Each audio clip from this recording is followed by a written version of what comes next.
No, I literally was like, can you hear me from California? And you were like, no, I can't. You're muted. That's a thing. How you doing, Nicholas? I'm great. How are you? I'm fantastic. I am a little jet lagged. I'm not gonna lie. I just got back from like last night. I just got back from Baltimore teaching at the Between the World Sacred Space Conference, which was really amazing. But I know you got back from an even like more giant trip because you just went to the UK and did really sexy things.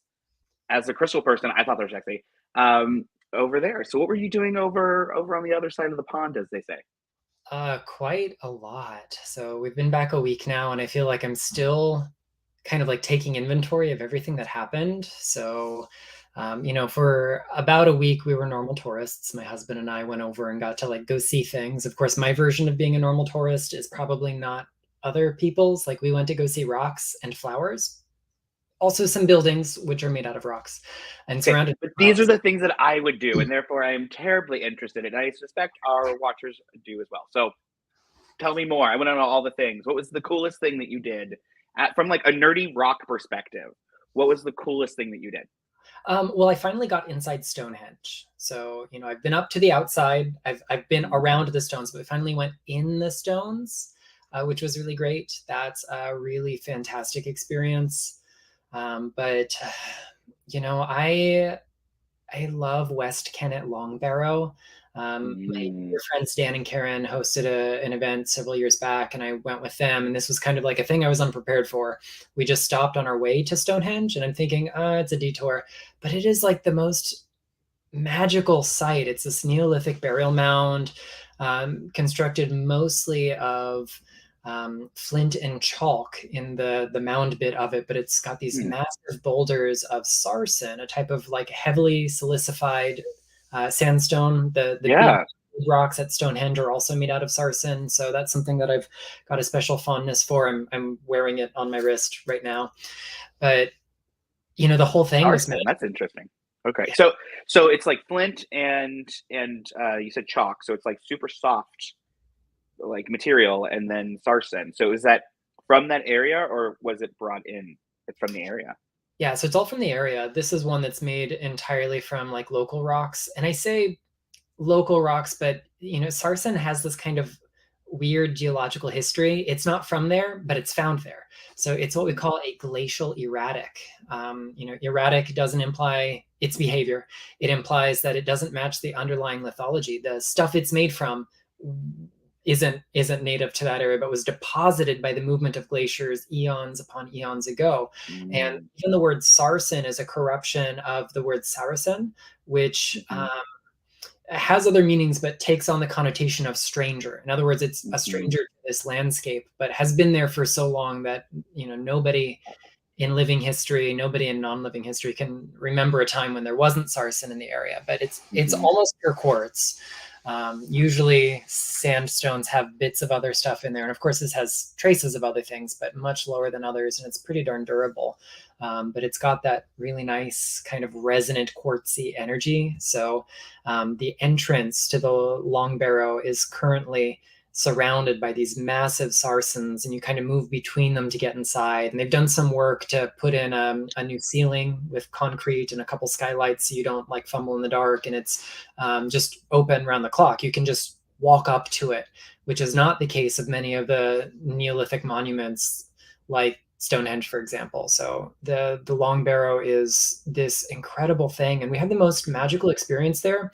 The weather was crummy, like really, really crummy, like classic springtime in the British countryside, overcast and rainy and cold. And we had to like wade through puddles, like deep puddles, to get to the Long Barrow. And then we go inside, we do our magical thing. I pass out rocks. We all start chanting with them.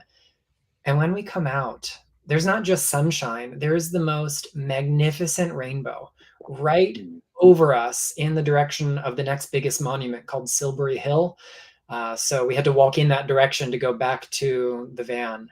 So it was just this totally otherworldly kind of experience of like descending into the underworld and then emerging totally reborn. And Sarsen definitely has that quality of reemergence to it, which is pretty darn great. I had a teacher. like what, it was one of those things, like I say teacher because they had like this really big impact on me, but I only took a workshop from them when I was like 19.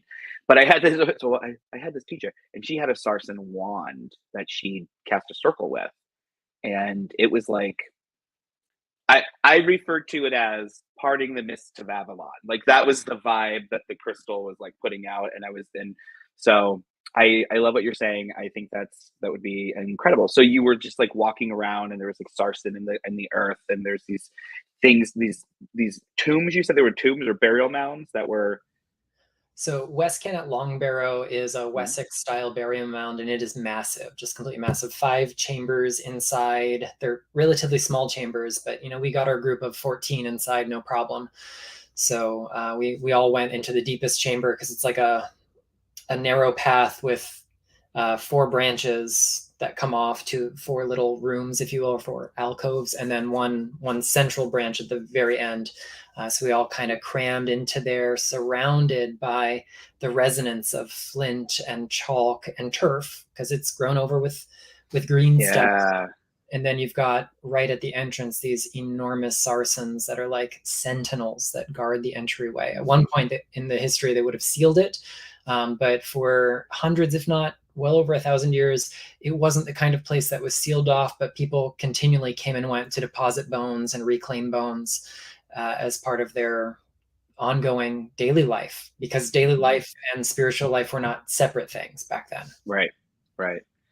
Wow, that's a lovely story. I'm totally digging this. So you were there, you had this experience, but let's talk about Stonehenge because that's something that like everybody wants to go see Stonehenge. Everybody is, I mean, it's definitely on my bucket list. I had friends who were from the area, like a friend whose mother had like a farm or something that was like not even like a couple minutes down the road.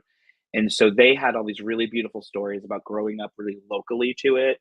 And but then also these horror stories about like, not just tourism, but just like the roads being built to make it more accessible and like all of this stuff. And so I have these like I want to go see it, but at the same time, I always I don't know in my head I'm like, am I going to be like that guy who's contributing to the destruction of the blah blah blah because it's like the sacred site. But I know Kellyanna wrote like there's a song called Stonehenge that she wrote while having private time under I think there was a full moon and it was private time and she was able to walk through and this song came to her and it's like one of the most important songs that I've added to my own arsenal of like sacred things that I sing. And it comes from Stonehenge. And so tell me more. So tell me, what was it like? What did you do? Why were you there? Like all of the good stuff. So one of the bigger themes of the trip as a whole, we were in retreat. One of my crystal besties and I, one of my besties in life in general, but also specifically in the crystal world, Ashley Levy and I put together this retreat. And the goal was to kind of get in touch with the physical and mythic landscape of Southwest Great Britain, specifically related to the sites of Chalice Well and the White Spring, Glastonbury Tor, Avebury, the Long Barrow, Stonehenge, and some others along the way. And one of the kind of unifying themes for us was being of service to the land, the community, and the cosmos. And if you just imagine the kind of community effort it took to build this astronomically oriented monument out of materials built from the earth, it embodies those 3 themes of serving the land, the community, and the cosmos, just to be up close and personal with them. So since we booked the private access afterwards, we got the chance to be up close and personal with the stones. Of course, you cannot touch them. It is a crime to do so. Literally a crime, especially if you damage them or the lichens on them. But there were other people who who booked the private access as well. So it wasn't just like our 14 guests and nobody else. That would have been wonderful, but it didn't work out that way. So we kind of gave people free range time, did our group photos, but we let everyone just kind of explore the energy of the stones on their own rather than trying to commandeer the space where there were, a dozen or more other people to do our own kind of woo. Although I think a lot of us were there for woo related activities. There was an archaeologist on site who was answering questions and telling stories and talking about excavations he's been part of in the landscape. And Yeah, there's a lot of controversy surrounding the improvements and the accessibility they've done, but also like by visiting Stonehenge and booking things like those private access tickets, or just going to the visitor center and booking a regular ticket, you are funding the trust, you're funding the charity that keeps the monument alive, that keeps it safe, that keeps it maintained by people who have interest in upholding the integrity of the land and the integrity of the history of the monument itself. So, sure, I understand the kind of cognitive dissonance, like we don't want to contribute to the breakdown of these things, but they can't afford to maintain it unless people go. So it is kind of a double-edged sword. And I think at the end of the day, if you go and you behave yourself, you do more good than you do harm. Yeah, absolutely. And that's another thing too. Like so I just spent my weekend teaching crystal magic at the Sacred Space Conference, and it's that conference where it's all marketed and devoted and developed for intermediate to advanced practitioners. So I wasn't going in and teaching crystal basics. I was going in and teaching crystals to people who knew what the heck was going on. Like they had all read all of your books. Like, I mean, when I said Nicholas Bear, I said, "Oh, my buddy Nicholas and I have a show." I was like lit up, and so there were people who they're genuine. They weren't coming at it from the my favorite thing that people say, which maybe we haven't never talked about this, and this is my ADHD showing getting off topic. But when people are like, um, what when they like approach a crystal and they're like, "What is it good for?" Or they say, "What does it do?" Like that'll drive me up a wall, right? And that wasn't these people. So it was practitioners and having that discussion with them about like, okay, so let's get real and let's talk about the energies there and like what's really going on and how to work with it. It was really beautiful and it was this amazing experience for me. So, but when I was doing it and I was having these flashes of just kind of realizing that like I'm so glad I'm doing this project with you because we are talking about crystals and hopefully in our discussions and as the show goes along we'll be able to do more of that like breaking open the well here because crystals are I think very much part of the overall human spiritual experience and when you're talking about what you're talking about I feel that like that resonate I feel that tap into this thing that okay, there were these ancient people right that were working with stones and they may not have they didn't know necessarily that stone did a thing they felt it was their gnosis it became part of their spirituality and then these stones and these minerals get incorporated into these monuments and it's just like, I mean, you know what I mean? So I feel like you got to tap into that. So can I ask you a weird, like, metaphysical question? Do Did you it. feel like time, like when you were there, right? Because I feel like places like that would have theoretically, I don't know, kind of like time placement things. Like I feel like they would help us tune into the concepts of time and, because they're old, they've seen a lot. Did you feel that? Did you feel any shift in that? Like what was going on psychically while you were at Stonehenge, if I can ask?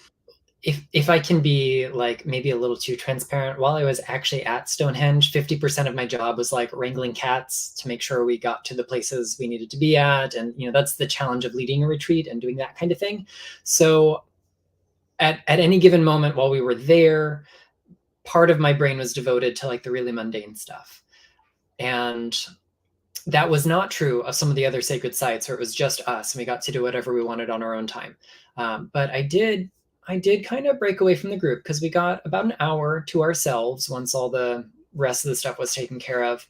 And there were a couple of stones among the monument that really drew my attention the most. And the first one was just this kind of innocuous piece of Preseli Bluestone, which is one of my favorite materials on earth. I wear it almost every day. It's on my pendant here, the chalice well cover on the opposite side. And it had just a little bit of like the cortex, the patina, if you will, broken off. So you could see the little ophites, little white spots that were in it. And that was like my touchstone for the landscape when we got there and really connecting through it. Of course, not through physical touch, just a metaphoric touchstone, if you will. And there is a sense of both timefulness and timelessness when you're in this kind of space. Imagining all the different iterations that this monument has been through when it was just earthworks, when it was wooden posts, when it was one stone, when it was a ring of smaller stones, when other jumbo stones got kind of imported to the landscape. And it was in constant use, going through constant evolution. And that's a living, breathing temple. It has the inertia of all of that behind it even today. So you feel very, very small when you're standing next to Preseli Bluestone that weighs a couple of tons. You feel even smaller when you're standing next to a Sarsen stone that weighs 40 tons. And then at the same time, you're like, wow, people just like me built this. People just like me came together over thousands of years to hold this site sacred. And there's something really reassuring about the ordinariness of the human experience. Like the same fundamental urge that drove me as a little kid to put rocks in my pocket is more or less the urge that drove people to make these stone circles and long barrows and other sacred sites. So you feel small and infinite at the same time, and it's a very, very weird thing. And that's one of those things I'm still kind of like having the ongoing unpacking of, because when you're leading the retreat, you don't get to really be in it all the time, because you've got to make sure everybody who's paid to be there is in it. Like Yeah. my job is to hold the space. I'm there to make sure the container is clear for you. I don't always Right. get into that container, and that was definitely the experience at some of these places. Plus, I don't do cold and wet, and the whole experience is cold and wet. So that's Like, you're from Florida. Like that's not your thing. no, it's not. Moist, sure, but not like frigid and wet at the same time. Yeah. Yeah, no. I'm not a fan of that either. So what were, because you and I were talking about what we're going to talk about today, and you had mentioned that there were some stones that you came across that you wanted to talk about, and I did a little bit of googling. Not gonna lie, because I was like, I ain't never heard of that. So, and that's one of the best parts about traveling, especially to different parts of the world, is you run into things that you're just not going to see otherwise. Like I didn't realize. Because I grew up next to Serpent Mound, and I didn't realize that we have a whole variety of quartz that grows like right there and won't grow anywhere else. So it's like that kind of stuff that you trip on these, and you're not only connecting to like, the crystal spirit and the energy of the crystal, but you're also connecting to that spirit of place in a way. And it's like when people talk about going to Hawaii and like taking a stone from the beach, and then like Pele's like and makes their life hell. Well, yeah, you that's a wonderful example of that. So I'm always curious, what did you see? What did you do? What were the new stones that you discovered that you hadn't stumbled on before? Tell me everything. Sure. I mean, again, coming back to Preseli Bluestone, this is one of those stones that I have loved for a goodly amount of time. I'm really fascinated by the geology of it, and I'm still learning on that. But um, we got up close and personal with a monument built, at least in part, out of Preseli. So that was kind of one of those guiding stones for me. It's a gem that I've been getting to know more and more over the years. It's this kind of deep, karmic, ancestral healer. It is linked to the three realms of land, sea, and sky in different ways. For being such an earthy composition, it has this surprisingly expansive quality to it. So it's simultaneously an upper and a downer, which we need sometimes, right? We got to be able to dig our roots in so that way our branches can reach up towards the heavens. And there's, the Preseli Bluestone, that little foliate mask or green man carving. And that was a really powerful ally for me for this trip. And it's been one that I am planning to do more with. Maybe we'll circle back around to that topic in a little bit. Another stone that I was surprised at how excited I got about it. It's one that I've gotten to know in the past as nothing more than a tumbled stone.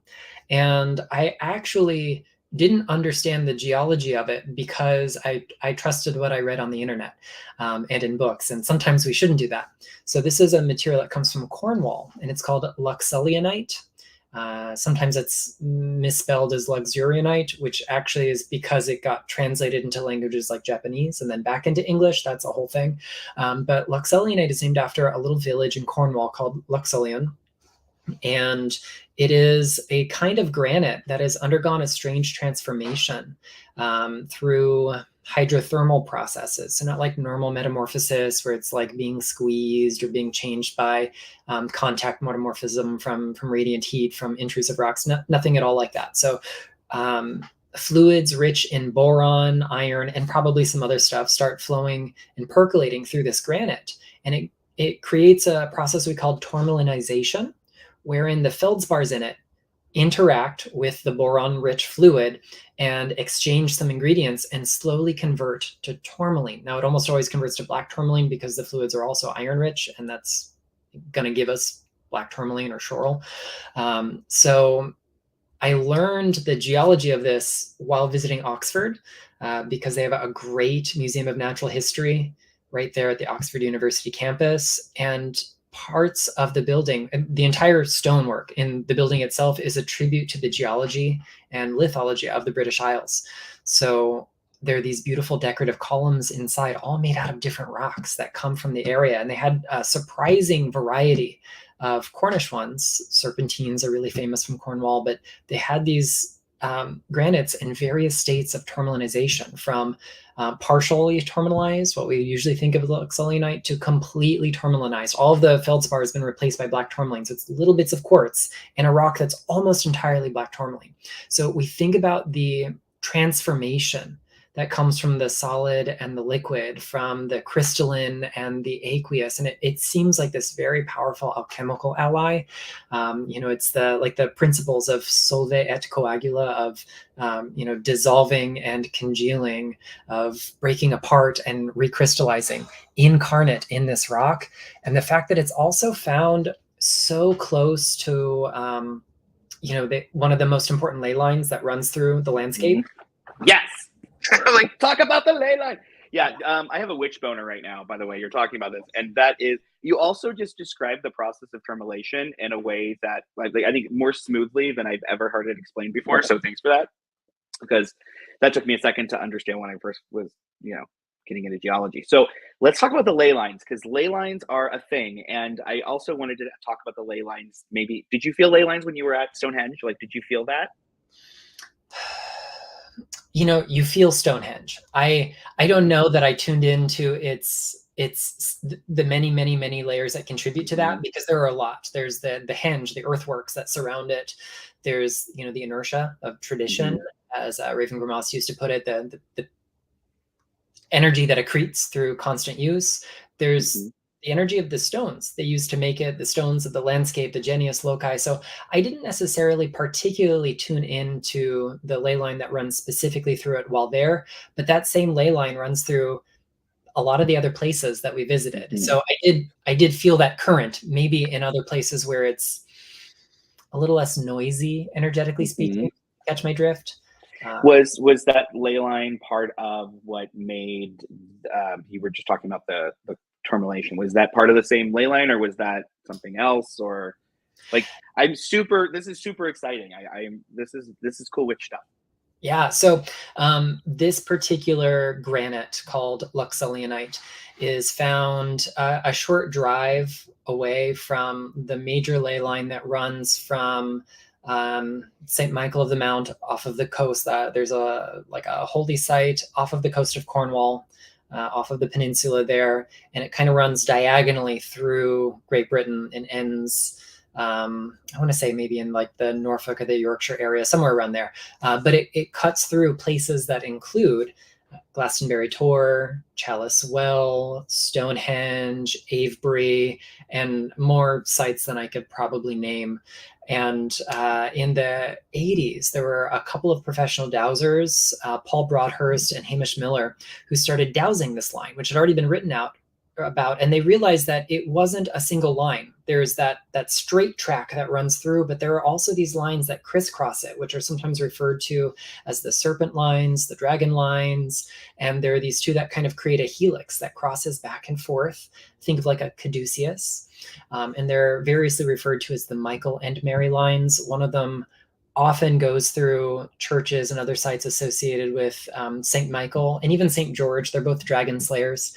And the other one often goes through sites that are associated with Mary of Magdalene, or even Mary, Mother of Christ. So we get the Michael and Mary lines, or if we want to like paganize them, people sometimes prefer to call them the Merlin and Morgana lines, but they kind of represent yin and yang polarities, and the way they interweave is incredible. And part of the reason that we did the work that we did with the stones we did is because of their their connection, their collaboration. So Luxullian is not exactly on one of those lines, but it is so close. And these are things that are like, they have a wide admittance. They're not just a single line paper thin that we draw across the landscape. They're currents of energy, like a river of energy. So they affect the surrounding environment. So definitely Luxullianite is a stone that I have found to be really useful if we want to better attune to ley lines, or if we're really sensitive, thanks to all that black tourmaline that's in them. If we feel overwhelmed by those earth energies, Luxullianite can kind of step in and help us process and integrate it better. But we very specifically sought out places that had these interactions with the landscape. There it is. So there's the St. Michael alignment, and you can see the intersecting lines around it. And Avebury is right there on the map. You can see Glastonbury Tor a little bit inset. Just beside Glastonbury Tor in the Chalice-Well Gardens, there is a pool that you can wade in. It's not deep enough to do much more than wading. But the two lines intersect in this pool that's known as King Arthur's Court. So we went out there for part of our, we'll say, magical and alchemical work. And it was just a really, really fun experience. I'm just totally like, yeah, that's amazing. That sounds amazing. So when you were there, because I totally get you're leading a thing, and there's a lot of things when you're leading a thing you got to do. But what did you get to go, and did you get to have any personal moment where you did go do something that was just for you and maybe you and your husband or something, like, because I know it's hard, but I always hate to, like, I hate those experiences when I go away and I do a thing and I don't get any me time. And so I make it a point to. So did you get anything like that? Oh, lots, actually. A lot of it was like squeezed in between other things. Some of it was really mundane. If people don't know this about me, I love buying things. I love things, and buying them is like a really special thing for me. So I got to get some great books and rocks, some other keepsakes from my journeys. So I made time to like be a normal person, as normal as anyone wants to be, at least. And then early morning, late at night, I spent time in the gardens. When you stay at the Little St. Michael's Guest House at Chalice-Well, you have private access to the gardens around the clock, even when the gates are locked and the public can't get in. So I definitely made some special time for that. But in Avebury, when we went to that stone circle, the largest stone circle in the world, we all just kind of did our own thing. So I went to go have my personal time with the stones there. After doing some shopping, I got to really enjoy the gardens at Chalice-Well. I went up the tour more times than I did my last time around, which is a feat. And that was really, really special. We did our sunrise hike, which was hard and cold, but it was really wonderful. So there was space for private time, but it was often really kind of innocuous looking. You wouldn't have gone, wow, this is someone having this massive spiritual experience. You'd go, this person is inspecting the rocks in this building uncomfortably close. Yeah. Well, but that's your thing though, right? I mean, come on. Yeah. And I also feel like when you're at those places, people get it. Like they're like, oh, clearly this person is connecting, and yeah. So it's not, you can be a little weirder than like, yeah. So that's pretty cool. Yeah, they use an expression, normal, for Glastonbury. So like everything that I did was actually like very tame by Glastonbury standards. I'm pretty darn proud of that. We visited museums, like not as part of the trip, but separate to it. So I got to experience some stuff. We chose places that satisfied my husband and me, but particularly there were some places we went to just for me, so that way I could like be a rock nerd. And I'm really proud of myself for not licking any rocks, as far as anyone knows. That's that's an accomplishment for me. Yeah, I've heard that about you, but we just yeah. That's hilarious. That's super hilarious. So while you were there, what was like the thing? What was the big cool moment for you while you were over on the other side of the pond?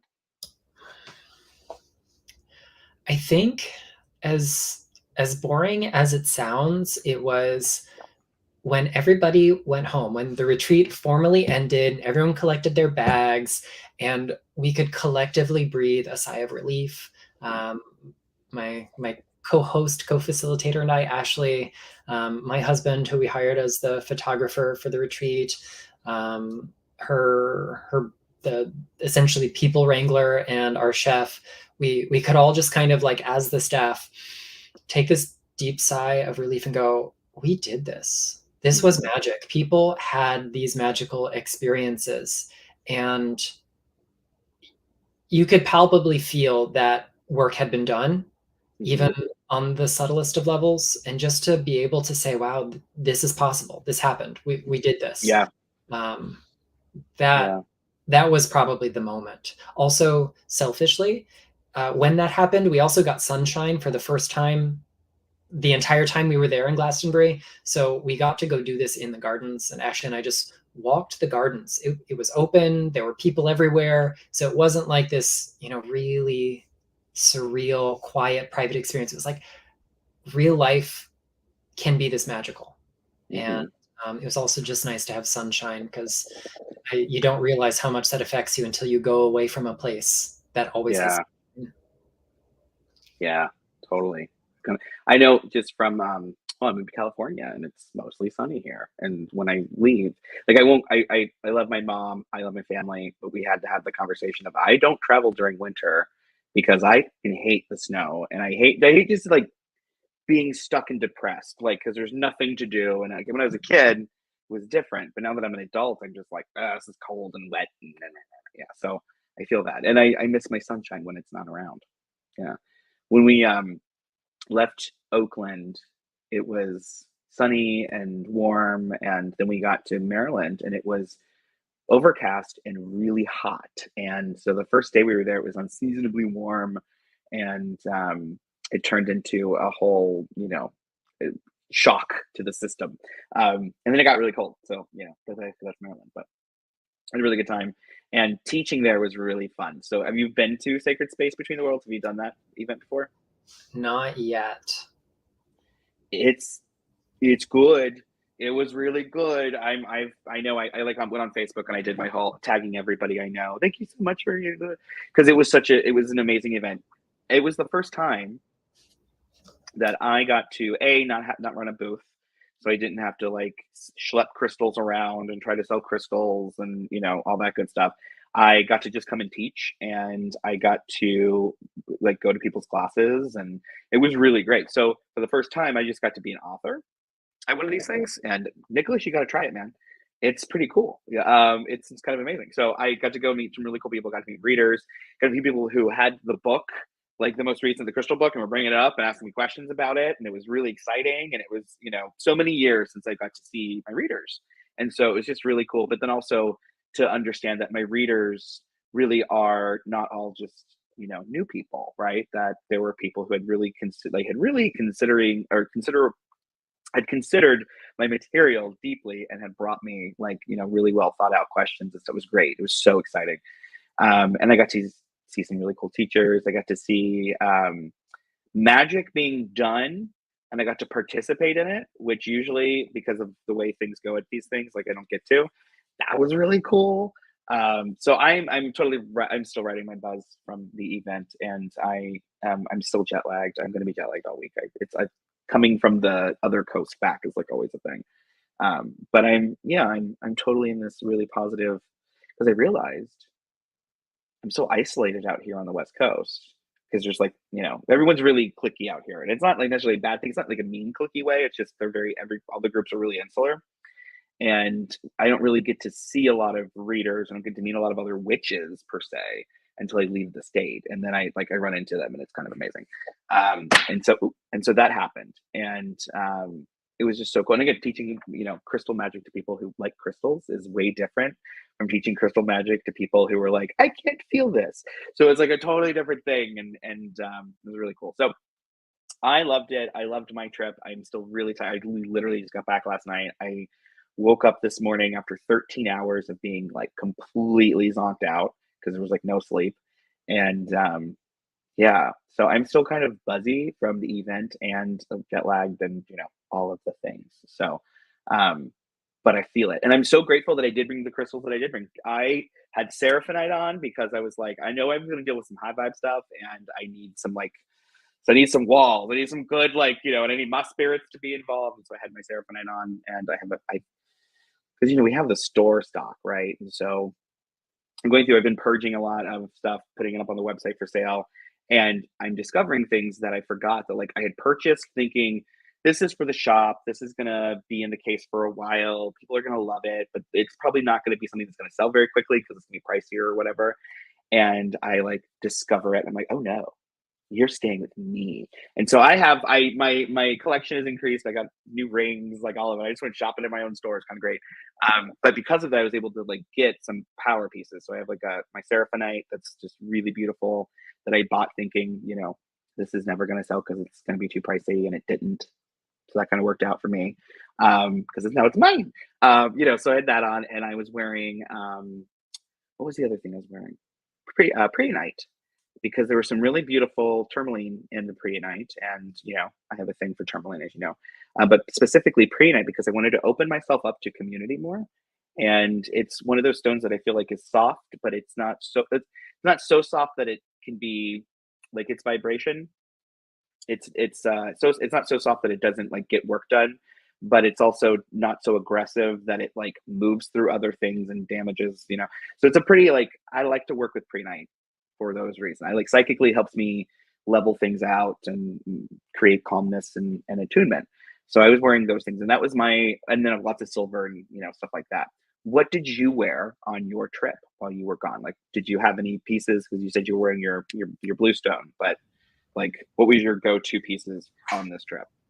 Oh gosh. I mean, Bluestone pretty much every day because it is my everyday piece, but and Sarsen as well because they work so synergistically. They're put together at Stonehenge, and it feels like a very intentional thing.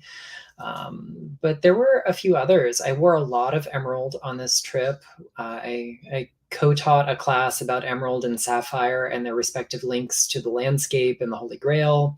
Emerald has become this really, really deep healer for me in so many ways. One of the very special things I bought while I was over there was also a pendant with emerald on it, which I don't have on me right now. It's emerald partnered with Libyan desert glass. So that's really, really buzzy, really expansive to say the least. You could put that all in caps. And one of the other That gems. sounds like it would be vibey.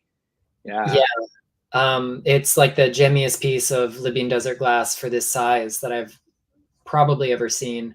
I had to do a double take because I didn't think that's what it was at first until I found the telltale Le Chatelier inclusions.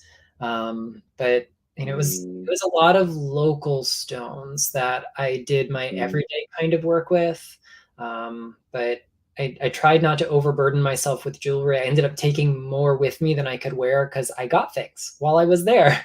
Of And course. of course I had to wear them. But the Bluestone was an everyday piece. I wore my staples like rhodonite for the transit kind of stuff. And then emerald. I took a couple of emeralds there with me, and then I brought a couple more pieces of emerald jewelry home with me than I went with. So it was a pretty good trade-off, I think. Yeah, sounds like it. That sounds so cool. I'm like envious in a non like evil eye way of the trip. That sounds really amazing, and to get to also like, it's also really nice when we do these things and we're hosting events or whatever, and you get to, I'm taking my hat off, everybody forgive my little thing here, and you get to see people have magical experiences, and you're there to watch them have a transformational moment or whatever.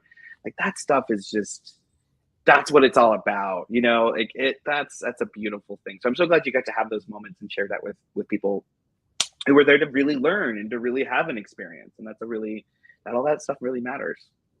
Yeah, and more to come. We all enjoyed this so much that we want to find other ways to kind of infuse this magic into more spaces. You know, I have a special love of this particular landscape, but it's not the end all and be all.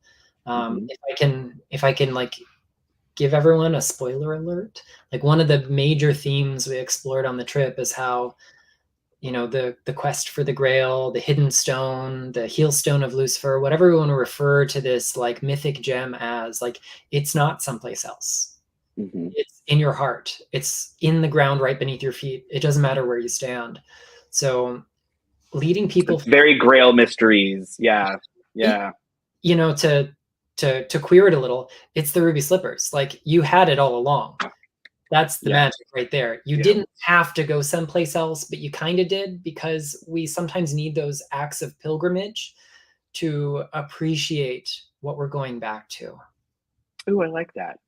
Ooh, I like that. I like that. I like that a lot. It's also cool. One of the things I kept saying this weekend was like, well, we don't have temples. Like here in the States, especially, like we don't have temples to go to. So conferences, festivals become our temples. But then you actually got to go to a temple. And so that's, you know, so that there's like that other part of it that's just really beautiful and I think should be cherished. And when you can bring the temple into you and you can carry that message with you, because I think that's the other stuff with temple work that nobody talks about, is that it really is about building it and building the temple inside of you and then carrying it around. Like, and I'm sure, I don't know the Temple of Witchcraft, but I'm sure that's a basic, like, because I'm not a student, but my vibe was like, that's kind of what it's getting at, was like, you're building these temples and you're carrying these mysteries inside of you because you are the living flame, you are the witch, right? And so when you get those moments to connect with an ancient form of that was intended to be long term. Like that's the other thing, was that Stonehenge wasn't made of wood. It was meant, you know, or made of shale or something that was going to just, you know, it was made to last. It was made to be something that was continually used and continually worked with. And that is beautiful. Like that stuff is cool to me they still exist. We can still go there. Like you went to Stonehenge, right? Like that's amazing to me. So yeah. I want to ask you one last question before we get on to our 10 questions of ridiculousness. Did you know how easy this thing was to travel with, sir? Oh, that was kind of the idea. I took a couple with me. It fit in my back pocket, and I was able to whip it out and go to, and just like real quickly for people, because I was like, I actually don't know. I didn't write about this stone, or that's not something. Because the other thing too is, now that I've written other books, I've written 2 other books since I wrote the Crystal book. Mm-hmm. So a lot of stuff went out of my head as far as like the encyclopedic kind of information. And so I was really glad to have this. I was really glad. Here we go, everybody. I was really glad to have Crystal Basics Pocket Encyclopedia Edition, because it fit in my back pocket and it literally fit in my pocket. How cool is that? And I was able to take it out and I did use it. So it went with me on the trip. And I'm putting it in the wrong camera, but I did take it with me on the trip. It was super valuable, and I absolutely ended up using it like after my class, because I was like, I don't remember what the stone was, because there was a lot of things going on, but I totally looked something up in this, and I was glad I did. So thank you for making something that was accessible, and it's literally like, everyone look, it's just what you need. There's no BS. It's literally what you need, and you can go. So definitely check out Nicholas's book, Crystal Basics Pocket Encyclopedia. It's available now everywhere, so get it. Okay, so there you go. Absolutely. All right, you ready for our questions for today? As ready as I'm gonna be.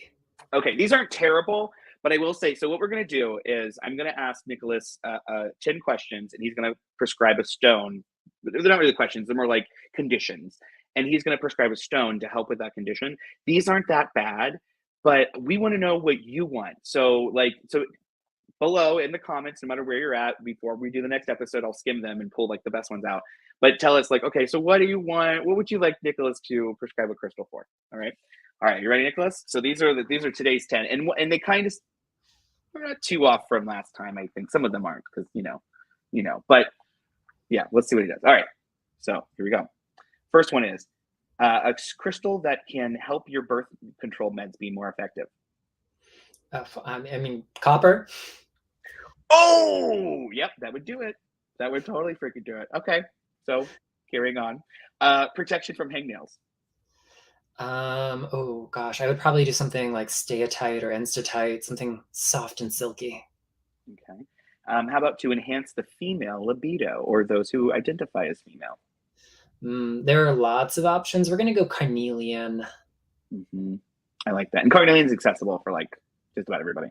To make it easier to digest beans. Citrine. You said you go to citrine for the tummy stuff. I do. You It's do. my everyday. Yeah, yeah. Okay, so to help protect your Wi-Fi. Um, to protect my Wi-Fi, I'm gonna say shungite and labradorite together. Together. Why together? Um, I guess broad spectrum kind of things. Like Mm-hmm. let's filter out the stuff we don't want and also make sure it stays where it needs to be. I feel like the Merc, yeah, or the Merc. I feel like the Shungite would be really good with like the weird info electrical stuff, and the Labradorite would be good for like the crazy spiritual stuff that exists and we don't know about. Like, I think it'd be like that. I feel you 100%. Okay, so how about when you're flying to Michigan, your baggage arrives at the airport with you? I mean, whatever rock you can use to tie it to your ankle. But That's really, actually, yeah, yeah, I would say leopard skin jasper because it's all about synchronizing things. I like that. I like that a lot. I wouldn't have gone with that. I would have gone with more of like something irony, but yeah, I like I like that better. Okay, so help you better understand your pets, your household pets. So aquamarine for me. Why aquamarine? And then it's funny because I would pick morganite. So and Mm. they're right, and they're not Oh, at yeah, all girls. far apart. Yep. I mean, Beryl is the blueprint stone. It helps us see things at that blueprint level. It reveals the scaffolding underneath stuff. So I Yeah. think Aqua is a more mental one of them, more like we'll say psycho-spiritual one of them. So helping you Mhm. make that bridge so you have a more cerebral understanding of what's happening with your pet. I like that. I like that a lot. And aquamarine and morganite grow together quite often, and so I feel like yes, I concur. Not that it matters, but I concur because we're asking you the question. So okay, how to protect yourself from energy vampires? I actually, And if you're a vampire, this is no offense to you. We're just like the randomness sometimes getting drawn your energy from is not good. So like hypothetically speaking, yes. so I do Preseli Bluestone for this personally. That's like my go-to. Why though? Like, what's the why that over? And I'm just curious. I'm excited and curious. So why that over like tourmaline because that's so easy to think about, or like iron, tiger iron, or like something like that. Like why Preseli Bluestone? Because I mean, you've talked about it, but it sounds like it's this really like holy, soft energy, holy, earthy wonderfulness. So why that for protecting from energy vamps? When we look at its composition, the augite, the axonite, the pyroxenes, the other stuff that are in there are really fortifying to the energy field, but they don't make us feel closed off thanks to the little ophites, the little speckles of like quartz and feldspar that are in it. Mm, So think of it as a kind of selectively permeable membrane. Um, psychic vampires are not bad folks. We're not right. trying to like make them go No, away and disregard them they're as real people. right. Yeah. So, for me, it's that selectively permeable membrane. Like, what are we permitting to come and go? What kind of mutual reciprocal Mhm. exchange is healthy and life giving for both of us, rather than, the kind of psychic mugging that sometimes happens in And this. I will also say that everybody I know who identifies as like a vampire, which that's a whole thing. We'll do a show on it at some point. But when those people always like when they do draw, it's intentional. Like there's a thing like it's the accidental. Mhm. It's that kind of stuff, and you sometimes you can't help it. So a lot of those mugging experiences I think are like accidental, like mostly. Okay, so your last one. In-laws. So how do you protect yourself against your in-laws? What stone would you prescribe for that? A really big one I can hide underneath. Yeah. No, honestly, Yeah. my Yeah. in-laws are wonderful, so Mine I are too. I I don't got have lucky. this issue. But if someone did want that little extra bit of fortification, I would probably go with something that is warm and fuzzy and do like rhodonite because like Mm. their family at the end of the day, sometimes you just got to show up and have that obligation, but having Yeah. that emotional security, that emotional protection rather than like an impenetrable wall is going to be better at serving everybody while still I building like that. healthy relationships. I like that. That's totally yeah. I would have said something like Mangano Calcite or something, which similar to that. So that's I like that, Nicholas. Fantastic, sir. Okay, well, very cool. Okay, well, everybody, once again, Nicholas's book right now that he has out available, you can get everywhere, is Crystal Basics, Popular Encyclopedia, and it's by Nicholas Pearson, and you should totally buy it. It is a great addition. I have been playing with stones and working with stones for over 20 years, and I still found it very useful, even this weekend, as I was saying. And then, of course, you can check out my book, Crystal Magic for the Modern Witch, which is available everywhere as well. So get that. It's fun, and there's lots of pictures in all of them. So if you like pictures, you will like Nicholas and I. Nicholas, do you have anything you want to tell everybody before we sign off for today? Yeah. How about like a preview of upcoming attractions? You and I Yes, are please. actually going to occupy the same zip code, the same city, the same building in just a few weeks at the International Divination event. I'm so excited, and I'm going to force you to do a live stream with me when we're there. Absolutely. Because yeah, and I want hugs. I want so many hugs. You have no idea. You are one of my favorite people to be around. Like just energetically, you've got really clean energy, and when we go to places, there's a lot of energy, and so like like it's good to know your people, and it's good to have you around. But it's going to be a really fun event, and Tide is it's the International Divination. I don't want to fuck it up. It's the International Divination. Is it event or expo? My brain is fried. Event. Yeah. International New or yeah, the International Divination event. I will have a picture I need to put up, but I have to tell you, this is one of those things. So my husband did the event last year, and he came back with just glowing, like this was really cool. There are a lot of, if you are into divination, which who isn't, if you are into divination, this is what you want to be doing. You want to be going and taking classes from these people and stuff. So I'm excited to go because I'm hoping to take Mary Greer is there. Yeah. Can I just have a moment and say that I can't believe I'm a keynote speaker with Mary Greer? Like, I mean, I have the Mary Greer. So yeah, that's like, yeah, it's like when I got in. Yeah, anyway, it's a thing. So I'm really excited about that, and I'm excited that you're going to be there. And is the Hubs coming, or is it just you? No, he used his vacation time to come with me overseas, so it's just gonna be me. Oh darn, he went to the UK instead. Okay, that's fine. That's cool. Well, good. Then you will just have to hang out with me and mine, and we'll have a fantastic time no matter what. So, but it's gonna be really cool. Is there? I'm particularly looking forward to the vending because I like things, right?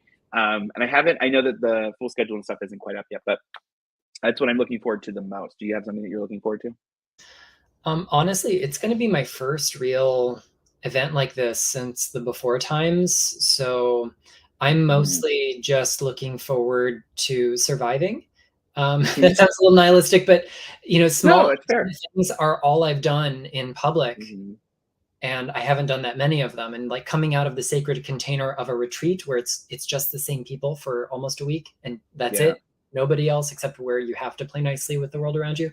It's very different doing a big expo or convention. So I've actually never presented at this kind of thing before. I've done like industry oriented trade shows and I've done like local events, but I've never done a big like for the public kind of thing. So that's what are you teaching? I'm teaching a modified version of my Crystal Basics course that leans into crystals for divination practices. Very cool. Yeah, I'm going to do a modified crystal gnosis class that I teach that leans into divination. So, because that's what we're here for. But and I'm really excited about breaking. So my plan is I'm going to bring a bunch of tumbled stones and I'm going to hide them like Easter eggs underneath people's seats. And then I'm going to have them like at the very end, because I'm going to go through like reading tumbled stones. And at the very end, I'm going to have them like go up, go look under your seat and grab the tumbled stone and let's do a reading, So I'm going to do that. So I'm going to lead them through like how to read tumbled stones and give them like a personal example of that. Because my hope was like, I wanted to do it for everybody, like one-on-one. And I was like, that's not going to happen. So, but I can absolutely, train them to do it themselves. And that's a great little handy activity. So I'm looking forward to that. And it's going to be the first time doing it for that type of audience too. So, but this weekend was me. They just dumped me back in the water this weekend. It was like, here you go. And it was an event and I was very nervous but it happened and it was good. And, knock on wood, I so far don't have COVID or anything. So, because I've been testing and I'm fine, but I'm like, I traveled, I left my house, it's kind of one of those things. So, but it worked out. It was great. And everybody was really respectful about that. And like, yeah, so I think we'll see. But I know our hosts, the people who are putting it on, and they are amazing people. Who one of them took our intensive actually, and she's a really incredible human being who I just love to get to know. So I'm looking forward to that, and I'm looking forward to getting to spend time with you because I just saw that you were going to be there like right before I was leaving for my trip. So I didn't even have time to message you and be like, girl. So yay, we're going to be together. So yeah, a couple weeks, and we'll have to live stream from there because we're together. Totally. Yeah. And it's probably the only time this year that we're together too. So, because I'm not going to some of the other places I think you're going to, but that's okay. So anyway, I love you. It was so fun to hang out, and we'll definitely talk again in a couple of weeks for sure. But everybody, thanks for tuning in and watching. Go to modernwitch.com for more stuff. And I'm going to be live streaming a whole lot more, like especially this week. I've got authors out the wazoo on the regular show. But it is always fun to get together and get stoned with you, Nicholas. It's super fun. Likewise, and thank you. All right, everybody. We'll see you next time.